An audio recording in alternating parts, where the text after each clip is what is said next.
The next topic of design and analysis of algorithms, a NQN problem using backtracking.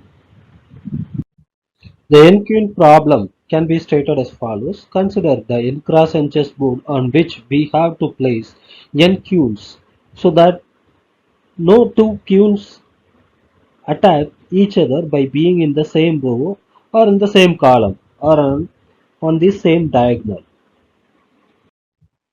And this is the 4 cross 4 chessboard. Here for the elements in the upper left to the lower diagonal, that is the row column values are same, or that row column value equal to 0, that is 1 minus 1 or 2 minus 2, 3 minus 3 or 4 minus 4, which is equal to 0. And similarly for the elements upper right to the lower left diagonal, and that row and column, it must be summed and the same, that is 1 plus 4 and 2 plus 3 and 3 plus 2 and 4 plus 1 equal to 5.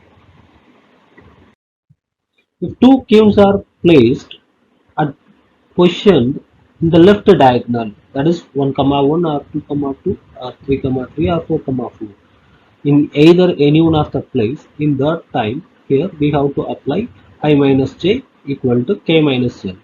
Suppose if the two pins are placed in that right diagonal in the position, so that time we have to use, that is I plus j equal to k plus l.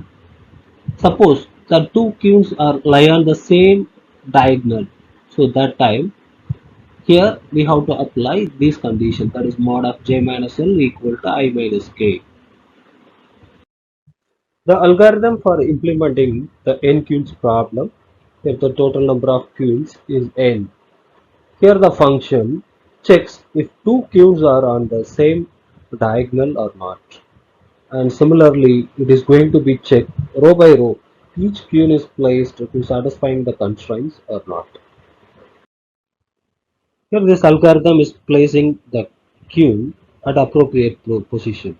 It's the input row and column of the chessboard, and output it returns the 0 for the conflicting the row and the column. And position 1, it is no conflict between the position.